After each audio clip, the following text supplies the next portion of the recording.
partners with the community from a position of really listening and trying to understand what the needs of the partner are. I think it's part of Deborah's orientation to the world and probably her sort of spiritual orientation as well, to say, my job is to really listen to you, really understand your needs, and then respond and figure out how we can work together to make the world a better place.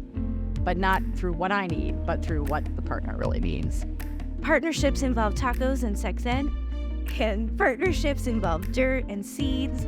Partnerships involve, we had a fashion show of upcycling things. Like, the partnerships have just always brought ideas that I didn't have myself, and ideas that I don't have to carry alone, that we carry together.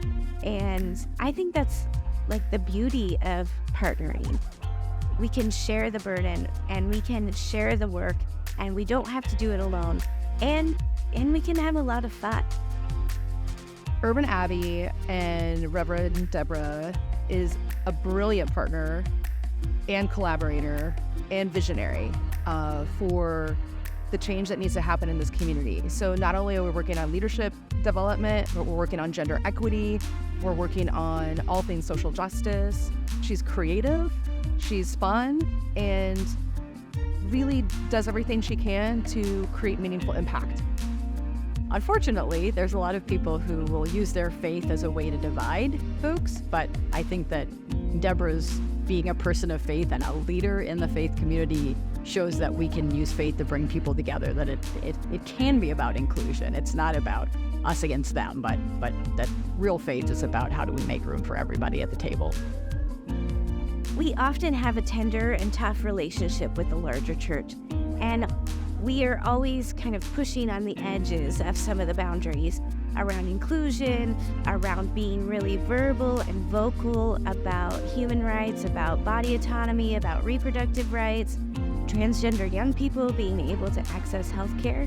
Christianity does not have to be opposed to research-based sex education.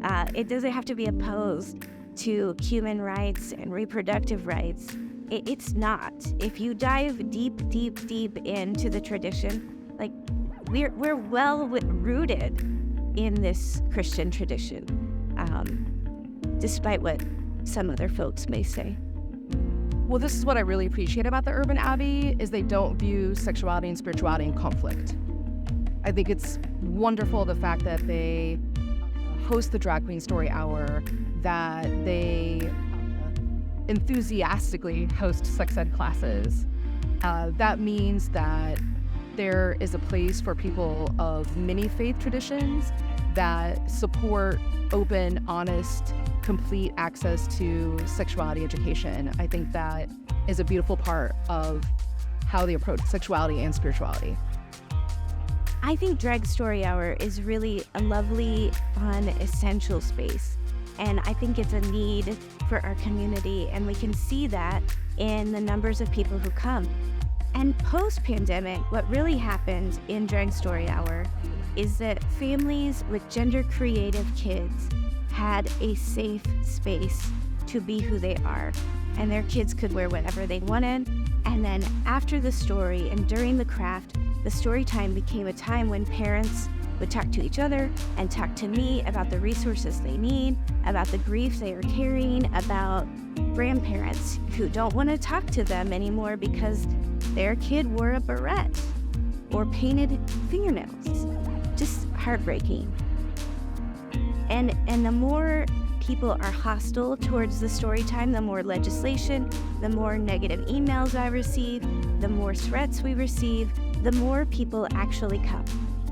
She's very detail-oriented in how she's curating a safe space and how the Urban Abbey is a safe space, but also globally is thinking about what is the change that we need in the community to create a better world.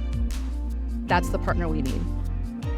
In the church world, there is no one I would point to as being more interested in how do we partner with the community than Deborah and what she's doing at the Urban Abbey. It is absolutely unique and absolutely central to what she does here at the Abbey in ways that you just don't see in other places.